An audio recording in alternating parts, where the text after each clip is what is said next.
Still safe. Close enough. Yeah. Close enough. Take a majority vote. Yeah, we're gonna vote to see. I'm not here. We are talking about the Constitution in general. When we left, we were talking about Article 2 in particular. What does Article 2 discuss? What branch of government? The executive. Everything that has to do with the president and vice president. And we had just finished up with the oath. The oath of office for president is actually listed in the Constitution. All right?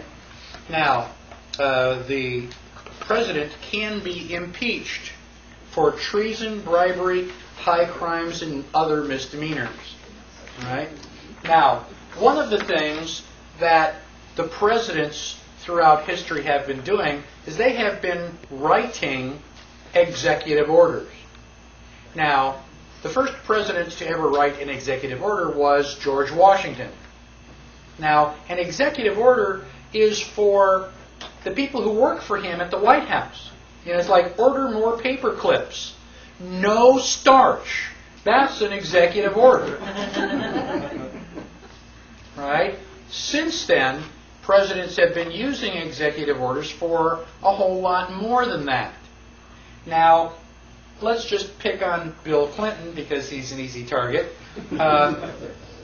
Bill Clinton signed a total of 357 executive orders while he was president. Now, these executive orders basically give some form of absolute authority to one of the federal agencies in time of national emergency. So, if there is a national emergency, FEMA is going to go in and take care of all the hospitals and stuff. In a time of national emergency, your Energy Commission is going to go in, and they're going to take complete and total control over power generation. And other agencies are going to go in and take over complete control of transportation. The FCC, I mean, you guys don't do radio stations, but in every radio station, in all their radio, electronic setup, they've got a chassis built into the system where the FCC can automatically, by remote control, take over the radio station. So you can be doing the wild 50s music or whatever, and suddenly they send out a radio signal and they are broadcasting and you're not. Isn't that great that the federal government can take over what goes out over the airwaves? Now, I've got on page 15 of your handout, I have a list of which executive orders Bill Clinton signed in which year. Notice that in 2001, and he left office January 21st, in 3 weeks before he left, he still signed 3 executive orders. Now, Paul Begala, his top advisor, has been quoted. He's been on TV saying, "Stroke of the pen, law of the land." Kind of cool, huh? Well, yeah, I suppose if you're the king. It was a monarchy when the king would sign a proclamation and make it law. If Bill Clinton does that, doesn't Bill Clinton bypass Congress? What happens to our series of checks and balances? You're just thumbing their nose at it. So, I don't care who Bill Clinton was sleeping with. If Hillary doesn't care, why should I care? It's not hurting my feelings. But I'm a little bit irritated with the 357 executive orders that he signed. Each one of those, as far as I'm concerned, he should be locked up for treason. Now, back on page 49, I believe, of your handout, is a list of web pages. And these are web links that you can go to study a lot of these particular executive orders. Don't take my word for any of this stuff. Go out and do your own research. Read the executive order for yourself. And I've got summaries down there.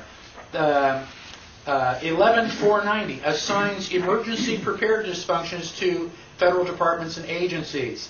10,997 emergency preparedness functions to the Secretary of Interior. Emergency preparedness functions to the Secretary of Agriculture. But what type of emergency can you have in agriculture? You know? And down at 11,002 emergency preparedness functions to the Postmaster General. What's he going to do? Lick stamps for you? Why do all these things have emergency preparedness in common? They all deal with some national emergency. Guess who gets to decide whether or not there's a national emergency? President. The President. So with the stroke of a pen, suddenly you can have martial law overnight. No. This is the United States. That only happens in, Angola and Russia and all those other places. Yeah? And when the army tanks come rolling down your street, you're going to be going, oh gosh, I didn't think it could happen here. The national emergency is not defined either. National emergency is not defined anywhere. It's basically up to the discretion of the President. Oh, well, I feel a whole lot better. I trust the President. They were talking about Executive Order 12-919, which was signed June 3rd of 1994. That's not too long ago. And this executive order was written by Bill Clinton, released to the public, and just recently became law in 1998. It is an order that consolidates many previous executive orders into one sweeping executive order. Why have all these little tiny ones? We'll just bundle them all up into one sweeping order. And it says, quote, and in view of the existing national emergency declared by Proclamation 2914 of December 16, 1950. Yeah, what was that national emergency? What page do you want? This is page 15. Oh, you're back to 15. We're on page 15 of the handout. So, in 1950, we had some sort of a national emergency, and Bill Clinton is writing this order because of the existing national emergency. Did you feel like you were in some sort of national emergency in 1994? Yeah, I got elected. Yeah, right. They don't. They just have Right, to. Clinton was elected. The point is, they just have to declare the national emergency. They don't have to tell anybody about it. So, we're finished with Article 2. Let's go to Article 3 of the Constitution. Now, let me show you the Constitution. How many articles does the Constitution have? 7. 7 articles. The first 3, legislative, executive, and judicial. So let's look at Article 1. It fills up all of the first page and almost all of the second page. I mean, and these are large pages. There's a lot of stuff in Article 1 for Congress. Then we start Article 2 down in the bottom and finish up Article 2 on this next page. So it's not quite a full page for Article 2 for the President. Article 3, I mean, it's like less than a third of a page. There's not a whole lot there. Well, what is the Constitution? The Constitution is supposed to be the chains of the Constitution. It's supposed to put limitations on government. Which branch of government has the fewest chains? Judicial. The judicial.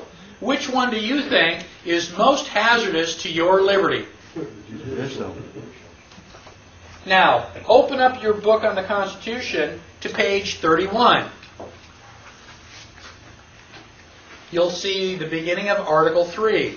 It says, the judicial power of the United States shall be vested in one Supreme Court. All right, that's good. Now down to the 4th and 5th line. The judges of both the Supreme and inferior courts shall hold their offices during good behavior. What does that mean? They just have to comb their hair and brush their teeth before they show up? These Congress can remove it. What does it mean that they are elected for good behavior? Honor their oath. It's life term. Once you're elected, you have to die or quit before you're out. You get elected once, and unless we impeach you for treason, you are there for life. That's why everybody wants to be a Supreme Court judge. You know, basically you don't have to worry about going up for election anymore. Why are we always worried about who we vote for in the popular election for president? Not that it means anything. Because you don't know who they'll appoint as Because judges. the President of the United States is the guy that appoints Supreme Court judges. Imagine Al Gore being president, and who is he going to appoint as a Supreme Court judge? Hillary. And then you got that judge until that judge dies. That's why everybody's so worried about who the next president is, not because we give a 2 cents about what he is, but who he's going to appoint. We're going to be stuck with that person for life. Now, let us go to the bottom of page 31. This is the beginning of section 2. And it says, the judicial power shall extend to all cases in law and equity. What does that mean? In law and equity. Constitution and contract.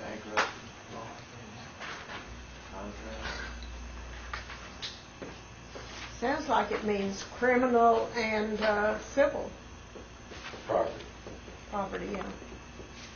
Okay, pretty close. You're on the right track. And then if you flip over to the next page, on page 32, about the, where is it? All cases. Okay, about the 4th line. To all cases of admiralty and maritime jurisdiction.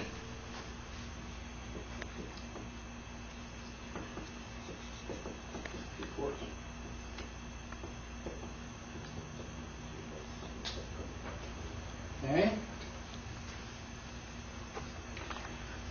The key is in this last phrase, admiralty and maritime jurisdiction. We have a different jurisdiction. These are the 3 types of law that the Supreme Court has jurisdiction over.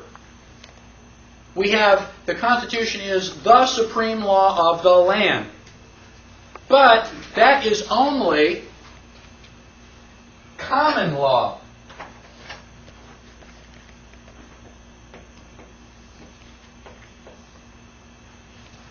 That's common law, which is the Constitution. In common law, everything is based on property. Surprise! What derives from property? Rights. The Constitution is supposed to protect your rights, and so it's got to be, common law has got to be based on property.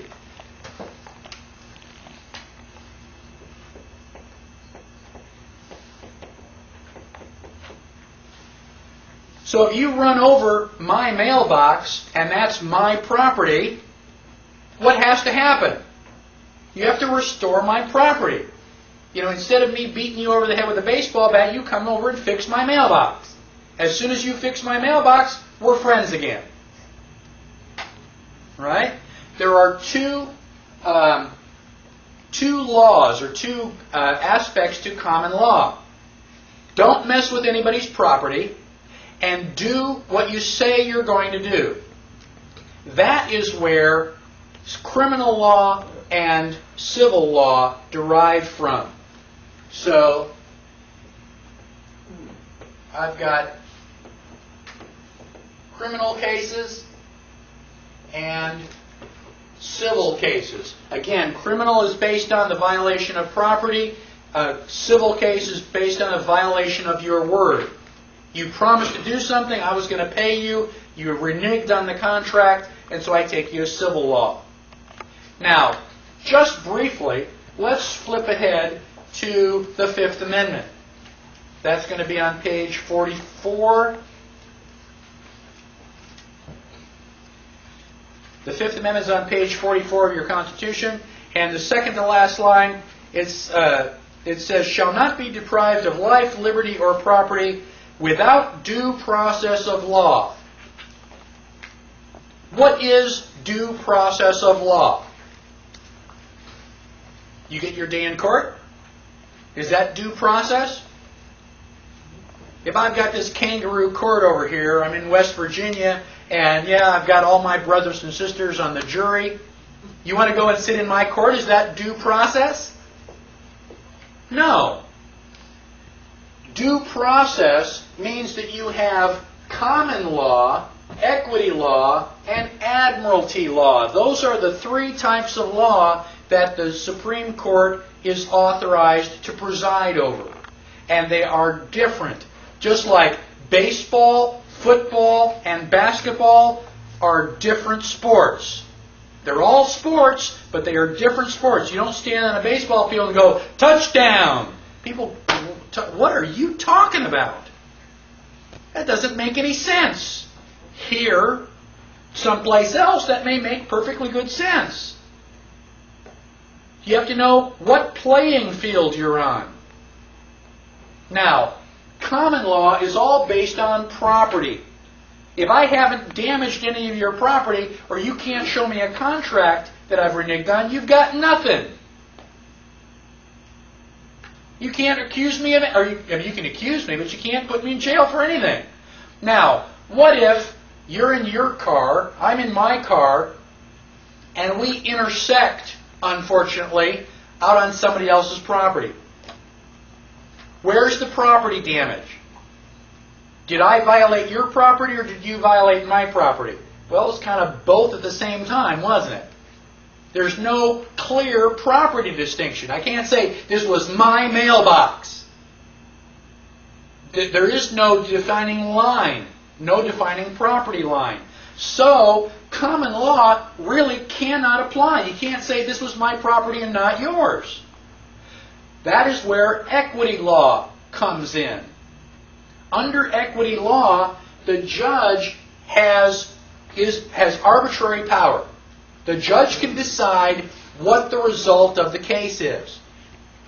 Equity means fairness. So this is all supposed to be based on fairness.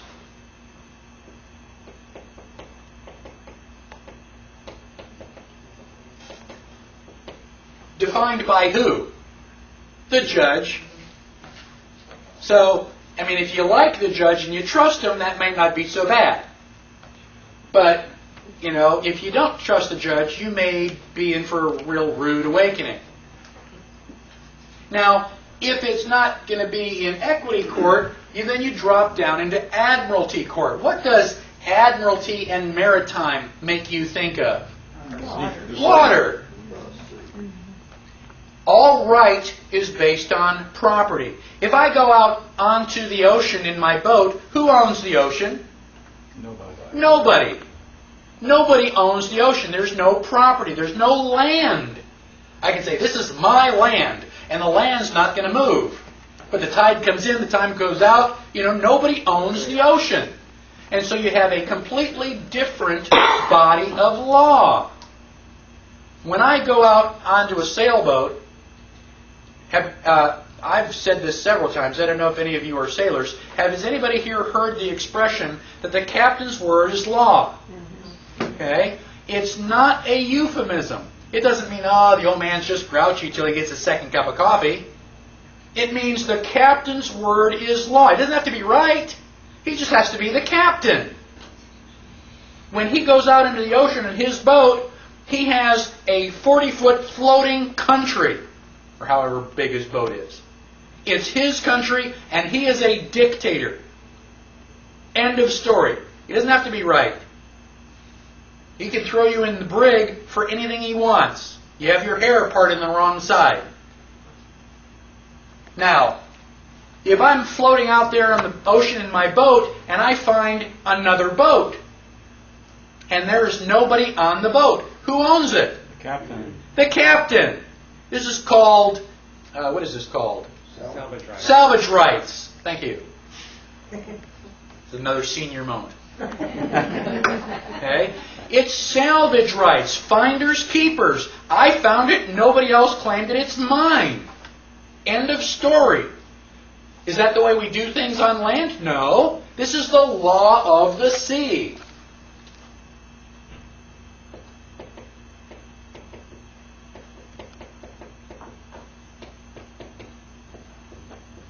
What is the Constitution? The Constitution is the supreme law of the land, based on property. Common law and admiralty law are supposed to stay apart, just like land and water. Admiralty law is allowed to come up on land as far as the high water mark, originally. Because what is the ocean used for? Do you live there? Heck no. All you use it for is just transporting and shipping goods back and forth. It's used for commerce.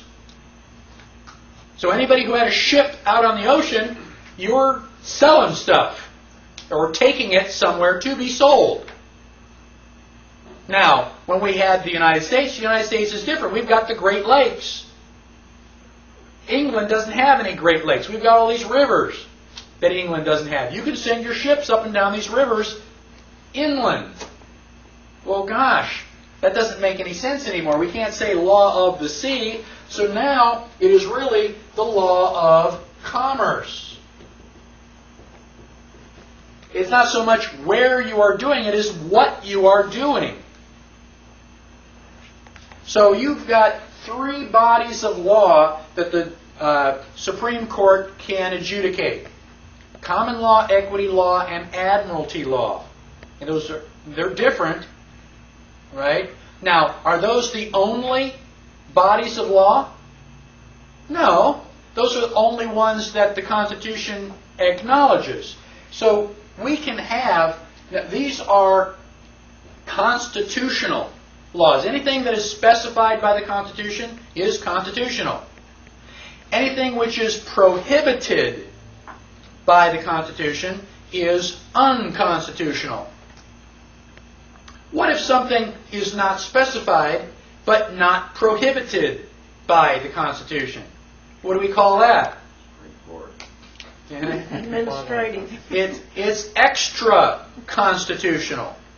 It's outside the constitutional, but it's not forbidden. One of your rights is the right to contract. You have an unlimited right to contract. Now, if I say, I will pay you $200 to paint the house my dog sleeps in, you go, wow, it's a great deal. I mean, how big is the biggest dog house you've ever seen? You know, about yay big? $200? Yeah, I can do that in a couple hours. Yeah, I'll do that. You sign the contract. And I walk you around the corner and I show you this, 3-story mansion. 27 rooms. They go, well, this is the house my dog sleeps in. Guess what? You're in deep trouble. Because you've got to paint that house for $200.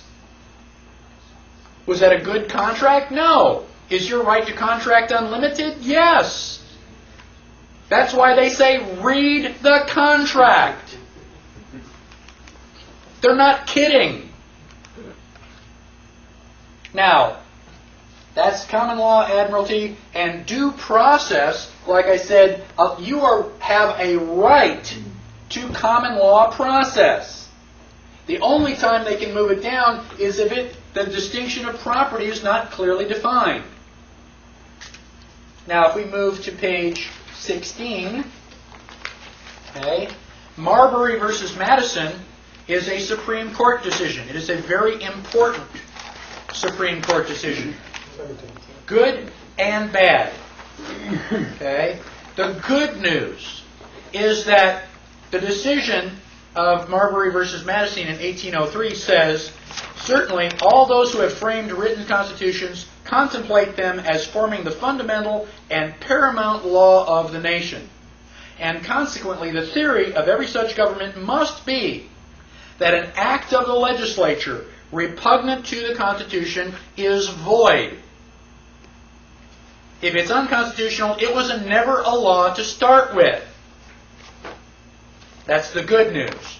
The bad news is up above that. It says the critical importance of Marbury is the assumption of several powers by the Supreme Court. The assumption of powers. They assume that we can do this.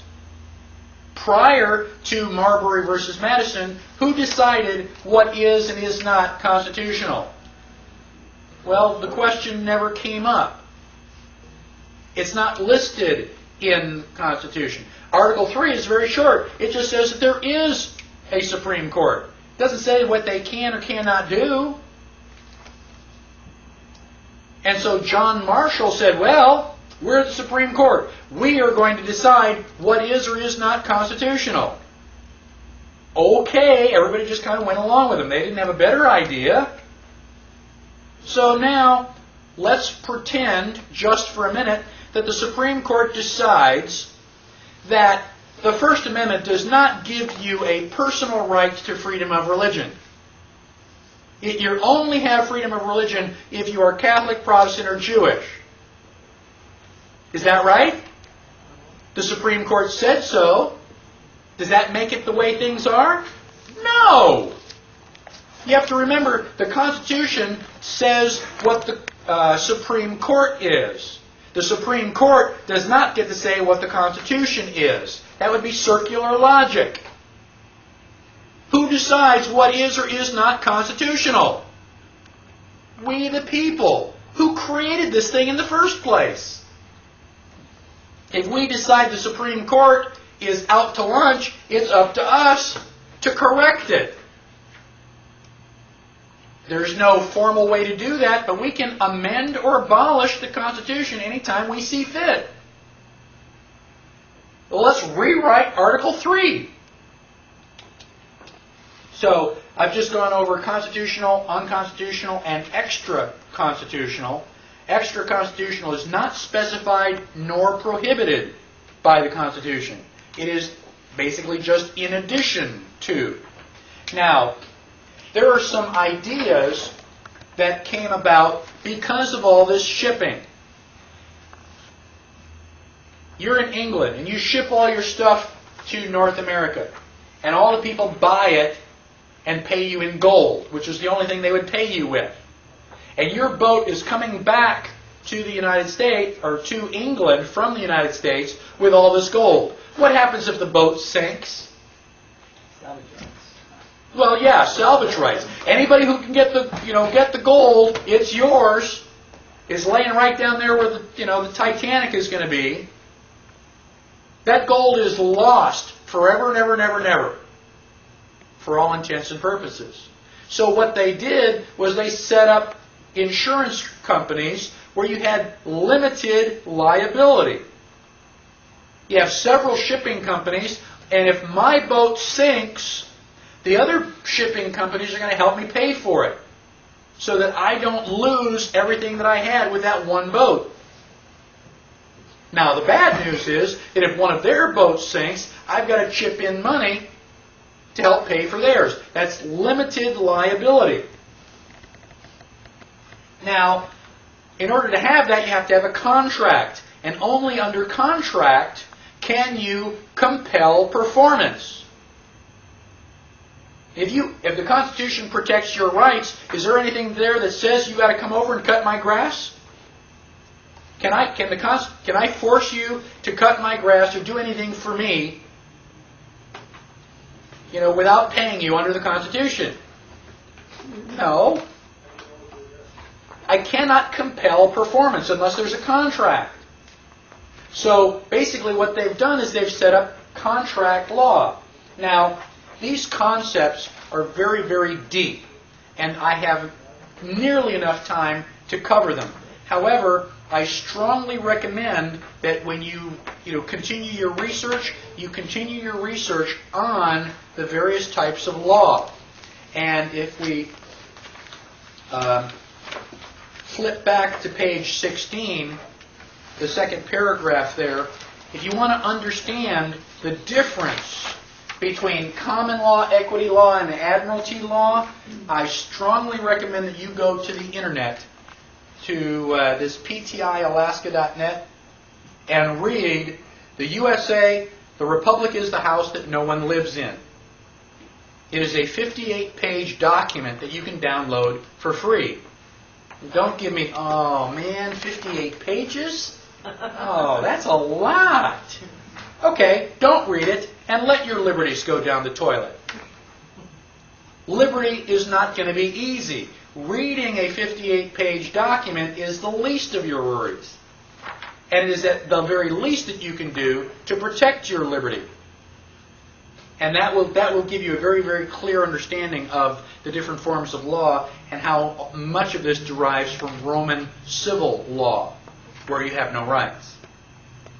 So, we want to continue law. This is not all of the law. It's the 3 that are constitutionally specified, but there are other laws. All the laws written by Congress since the Constitution was written are called statutes. Originally, they were organized by date. That was the law that we passed in 1789. That was the law that we passed in 1791. Well, when they weren't passing very many laws, that was easy. And then eventually, it was, gosh, was that the law that we passed on Monday or the one that we passed on Tuesday? And then eventually, Monday morning, Monday afternoon, gosh, was that before or after lunch? I just can't remember all these laws we're passing. So they organized them by index. And we have 50 titles. Those 50 titles are part of the United States Code. And you can download the United States Code off of the internet.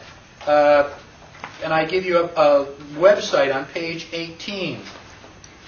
Basically at the bottom of page 18. You can download them. The only thing is that you've got to download each title by itself. So it's a little bit monotonous, but you get all the information. You can also order a CD-ROM. I think it's about $35, $40. You can get it from the National Archive, and you'll have everything on one CD-ROM. Amazing stuff. I highly recommend it. Now, within the United States Code, there are 2 types of law. Positive law and non-positive law. Positive law applies to everybody. The Freedom of Information Act, Title V, that applies to everybody. Black, white, male, female, young, old, doesn't matter. It applies to you. Some of these laws are non-positive law. They don't apply to everybody. Title 27 of the United States Code is alcohol, tobacco, and firearms.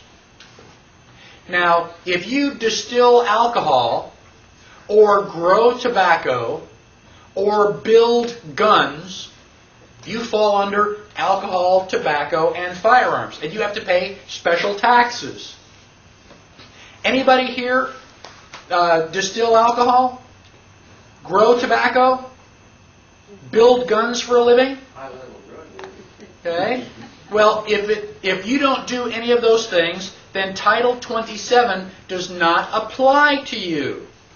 And it is non-positive law. It only applies to the people who do those special things. Now, if it is positive law, it says so. You go to Title V, it says, this is positive law. Right there at the top. Well, you can go through the 50 titles, flip over to page 18, and I have given you a list of all the positive law titles. These are the laws that you apply to you and absolutely must be followed. Okay? And out of the 50 possible titles, only 22 have been enacted into positive law. Can you find Title 27? Alcohol, tobacco, and firearms? No, because it's not positive law. Please find Title 26, Internal Revenue. 23, 28. 26 should fall right in between there someplace. Title 26 is not positive law. It does not apply to everyone. And your question is, Who does it apply to? And it's a perfectly valid question. Okay, one that we are going to be asking the IRS here very, very soon. But basically, the people who are liable for income tax are non-resident aliens, foreign corporations, and United States citizens living and working in a foreign country. So if that doesn't describe who you are, then you are not liable to the Title 26 tax code, which is a shock and a surprise to many people, although not in this group. Now, one of the interesting things is that the current federal income tax regulations define gross income to mean all income from whatever source derived unless excluded by law. So there are some incomes which are not gross income. The regulations explain that the items of income compensation for services make up classes, and then regulations direct the reader to another section which provide classes. A class of gross income may be excluded income. And that leads to a section, it's very, very convoluted. I mean, they can't just say it in black and white because then you'd know.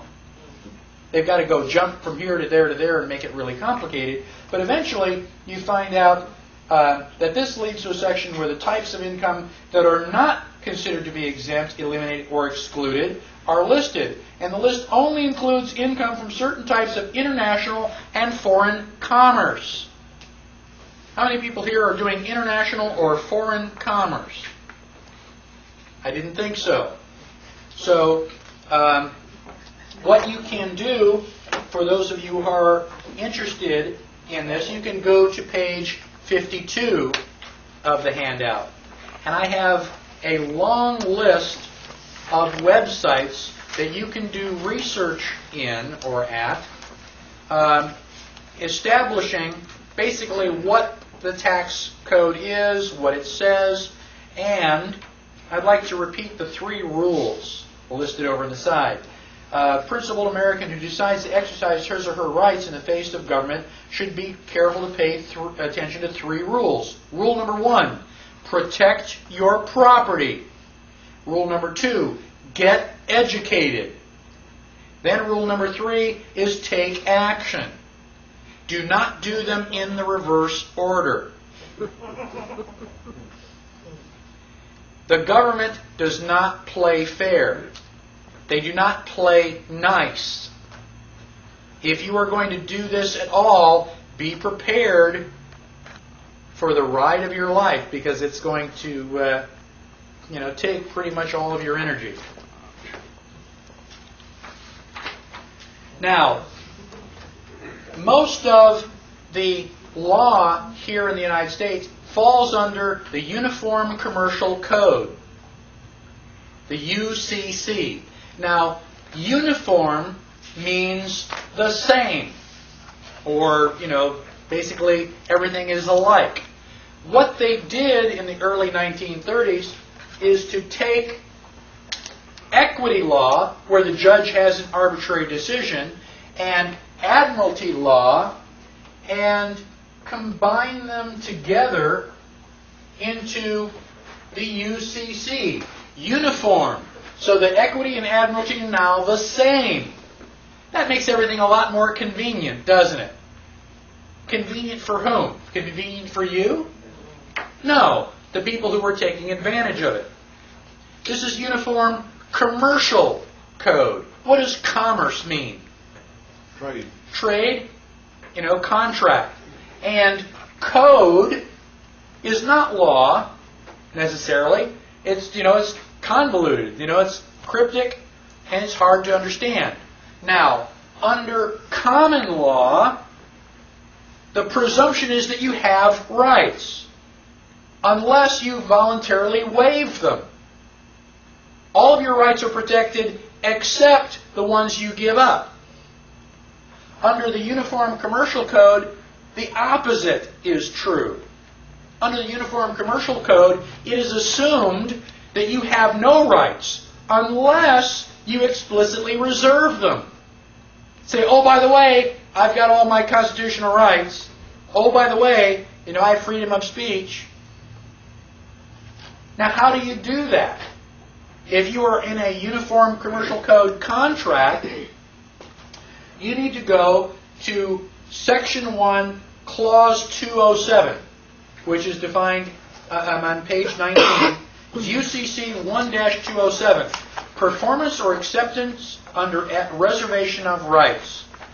A party who with explicit reservation of rights performs or promises performance or assents to performance in a manner demanded or offered by the other party does not thereby prejudice the rights reserved.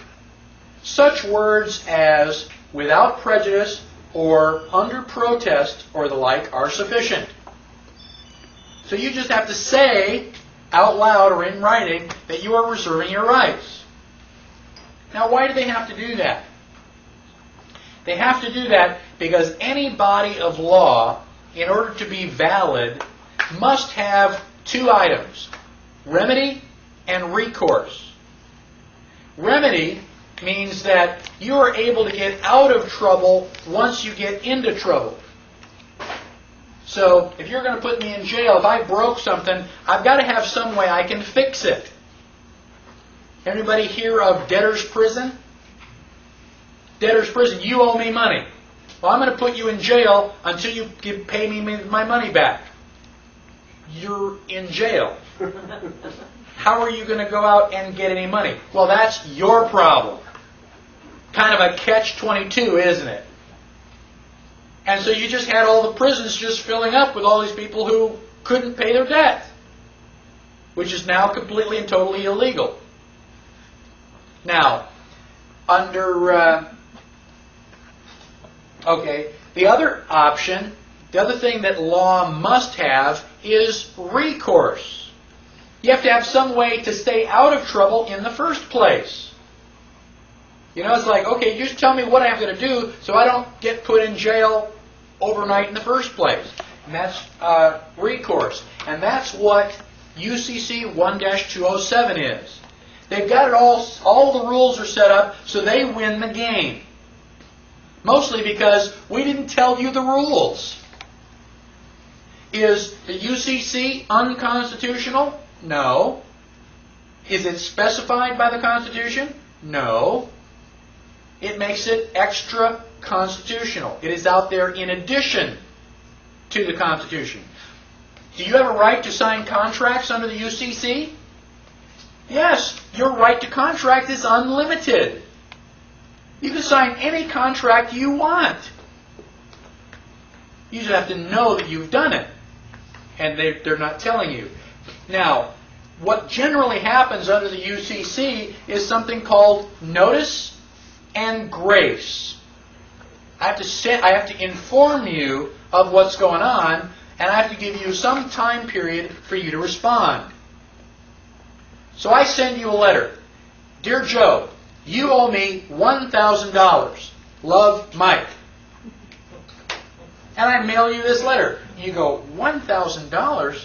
I don't even know Mike. And you just wrinkle it up and you throw it in the garbage can. You figure this is just, like some hoax. Well, in my letter, it says, please pay me within 30 days. Please respond in 30 days. And if you just wrinkle it up and throw it in the garbage can, I show up 31 days later with the sheriff. And the sheriff will legally take the $1,000 from you. I gave you notice. I told you that you owed me $1,000. I gave you a grace period. I gave you 30 days to respond.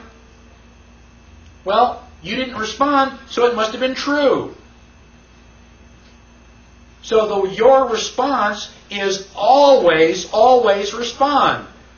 If I send you a bill for $1,000, sit down at the typewriter, the computer, mail it back going, what?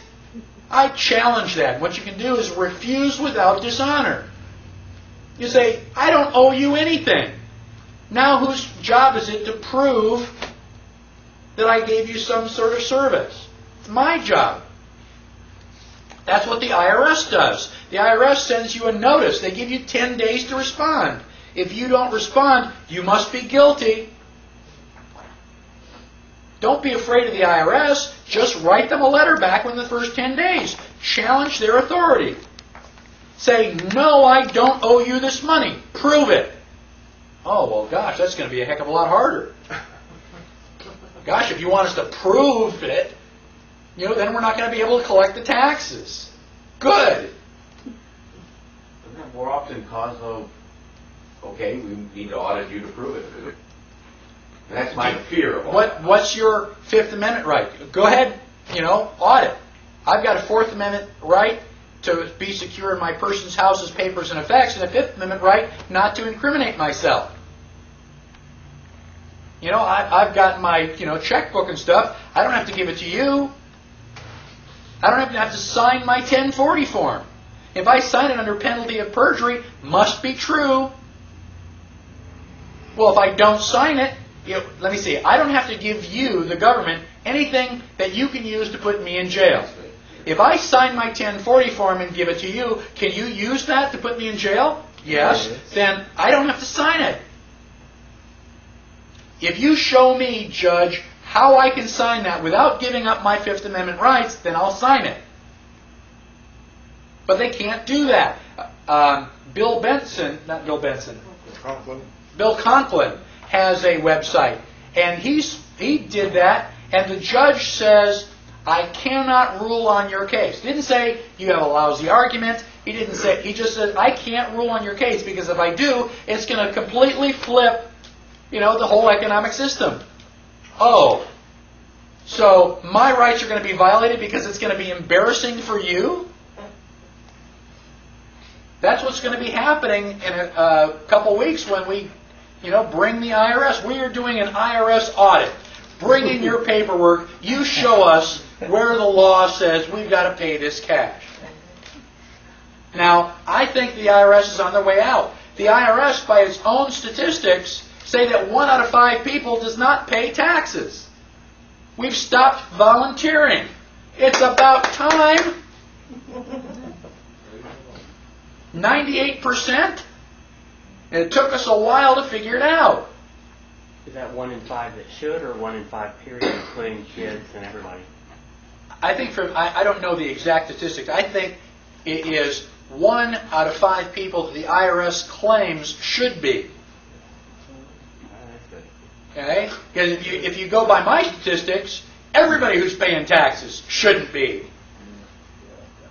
So I think the IRS is out to lunch. You don't have to worry about the IRS anymore. What you do have to worry about is what they're going to replace it with. National sales tax? Oh, that's better. We got rid of the lion, and we got the tiger. Well, that's stupid. Which Menendez brother do you want to live with? We've got to make sure that they get rid of the IRS and that they do not institute a national sales tax, because the national sales tax is only 10%. No, 11%. I'm sorry, 12%, 20, 15, pretty soon, before you know it, it's going to be 50. 1% income tax. As far as I'm concerned, the only flat tax that I'm in favor of is a flat tax which is 0. So how are we going to operate the United States without an income tax? I don't know. How did we do it before the IRS? July 4th, we got the Declaration of Independence. July 5th, we got the IRS? I don't think so. When did the IRS happen? 1943, they started taking out our checks. Well, they started taking it out of our checks, but the IRS came into existence in 1913. So between 1776 and 1913, there was no income tax. There was no inflation. Go figure. George Washington paid the same amount of money for a loaf of bread that Abraham Lincoln did. No inflation. So then what's Alan Greenspan talking about? You have to have 5% inflation every year. I'll get into more of that a little bit later. I want to get to it. So we've got the United States Code, which is congressional statute, but you actually have to read it, and not all of it applies to you. The other stuff is the Uniform Commercial Code, which is private law. It's a copyright. Can you use somebody else's book without their permission? No. Can you use somebody else's law without their permission? No. How do you get permission? Become a lawyer. When you become a member of the bar, then you get permission to execute their code.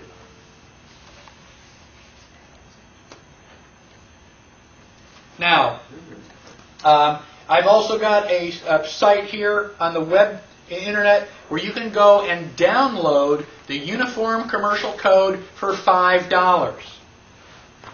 You can't afford not to download it. You need to have that so that you can go and reference this stuff. You start reading it, it's like they've got it in writing.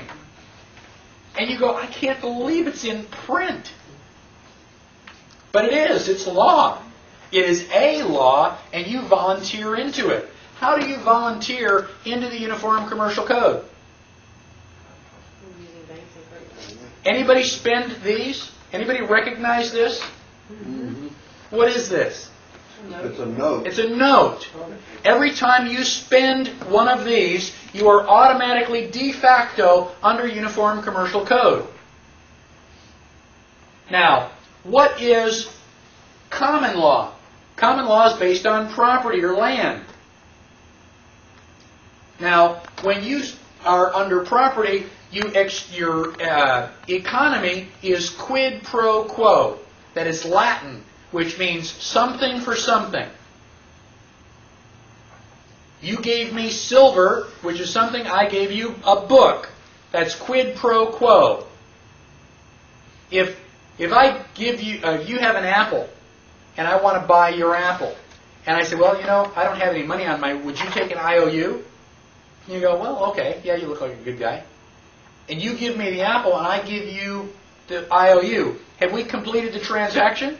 No. No. Have I given you anything? Well, nothing of any value. All I've given you is a promise to pay. So that transaction is still open. And that's what's happened when you use these notes. You are under, you are not under common law because it's not quid pro quo. You are automatically under the Uniform Commercial Code. Don't I have complete transferability of that note? No.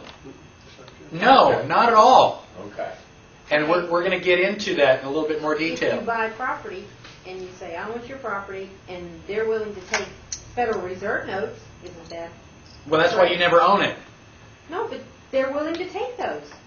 Well, To you're them, not it's you're not value, giving them they're anything. willing to take You are them not trade. giving them anything. You Therefore, cannot go into a common law court because you did not give anything of substance.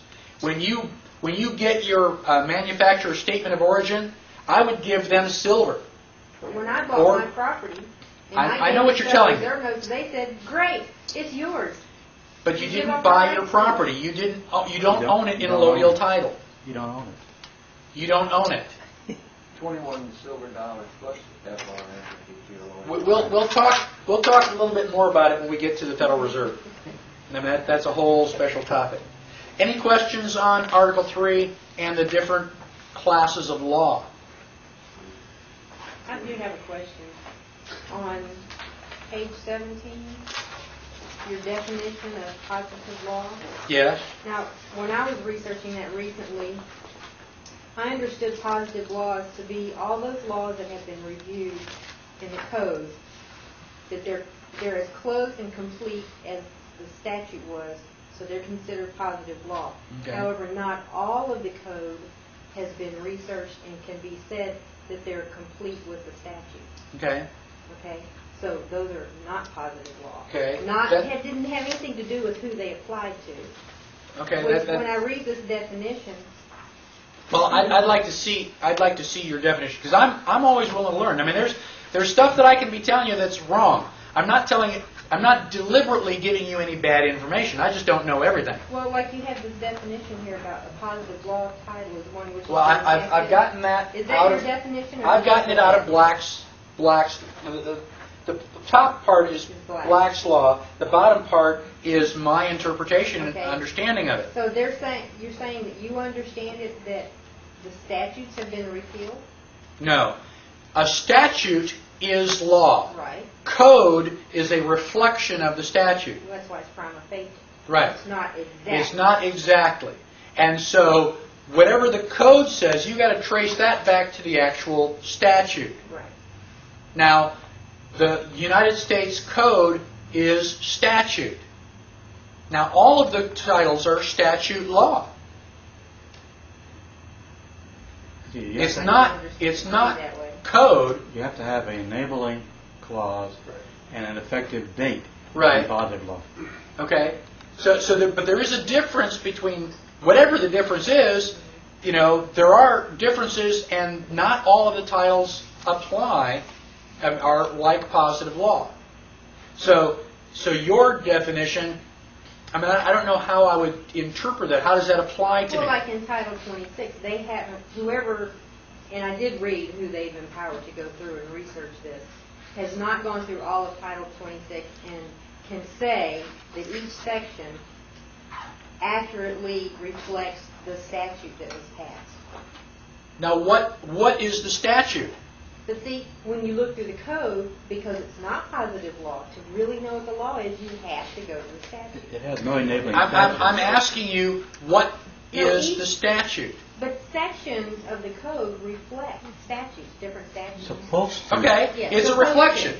So Right. so I've got Title 26, which is United States Code. Where do I go for the statute? What is So that? It's a compilation of several statutes, lots of statutes that have been passed over time. They categorize all of the tax code in Title 26.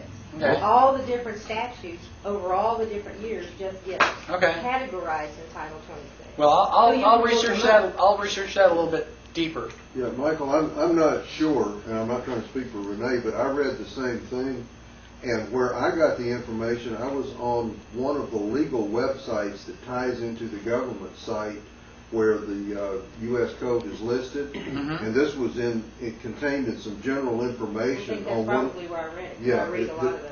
It Okay. was on one of the general information screens that you go to before you get into, the Title 26 and Title 27. I'll go and research that a little bit more, because I've never heard that information before. You know, most people I know don't even know that the United States Code exists. So that's why, like, when they refer to codes in some lawsuits, Yeah.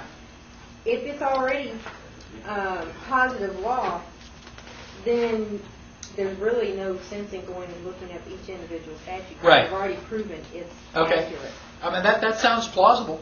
I'll check into that. Okay. Thank you. So that was Article 3. Why don't we take a quick break, and then we'll come back and pick up with Article 4, because that's going to be a long one.